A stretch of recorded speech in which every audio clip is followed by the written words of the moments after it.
अगर आप अविवाहिता हैं और सरोगेसी के जरिए मां बनना चाहती हैं, तो अब सुप्रीम कोर्ट तक से आपके इस अरमान को ठुकरा दिया गया है। दरअसल सुप्रीम कोर्ट ने सरोगेसी के जरिए मां बनने की 44 साल की एक सिंगल वुमन की याचिका को खारिज कर दिया। न सिर्फ उसकी अपील ठुकरा दी गई, बल्कि उसे शादी की अहमियत का पाठ भी पढ़ा दिया गया। कोर्ट ने कहा कि देश में विवाह की प्रथा की रक्षा और संरक्षण किया जाना चाहिए। कोर्ट ने इस अकेली महिला की बच्चा पाने की इस याचिका को खारिज करते हुए ये भी कहा कि अदालत पश्चिमी देशों के मॉडल का पालन नहीं कर सकती, जहां बच्चे शादी के बाहर पैदा होते हैं। जस्टिस बीवी नागरत्ना और ऑगस्टीन जॉर्ज मसीह के बेंच ने सुनवाई के दौरान साफ कर दिया कि सरोगेसी रेगुलेशन एक्ट के अनुसार केवल वो महिलाएं जो विधवा या तलाकशुदा हैं और जिनकी उम्र 35 से 45 वर्ष के बीच है, सरोगेसी का लाभ उठा सकती हैं। इसका मतलब ये है कि अकेली अविवाहित महिला को सरोगेसी के जरिए मां बनने की इजाजत नहीं है। अदालत ने कहा, भारत में विवाह संस्था के भीतर ही महिला मां बनती है। विवाह संस्था के बाहर मां बनना कोई मानक नहीं है। हम इस बारे में चिंतित हैं। हम बच्चे के कल्याण के दृष्टिकोण से बात कर रहे हैं। क्या हमारे देश में विवाह की प्रथा को बचाना है या नहीं? हम पश्चिमी देशों की तरह नहीं हैं।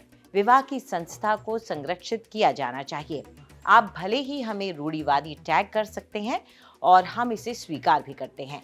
ये सारी बातें अदालत ने उस 44 साल की सिंगल महिला की याचिका पर सुनवाई करते हुए कही।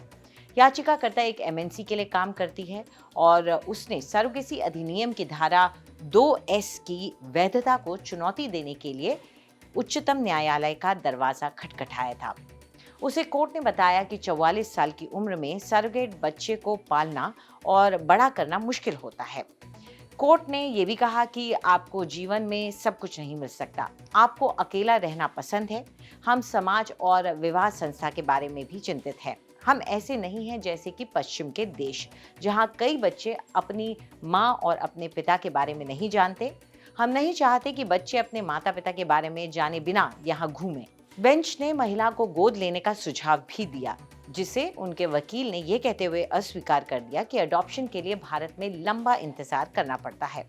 अदालत ने कहा, विज्ञान काफी आगे बढ़ चुका है, लेकिन सामाजिक मानदंड नहीं, और ये कुछ अच्छे कारण से है।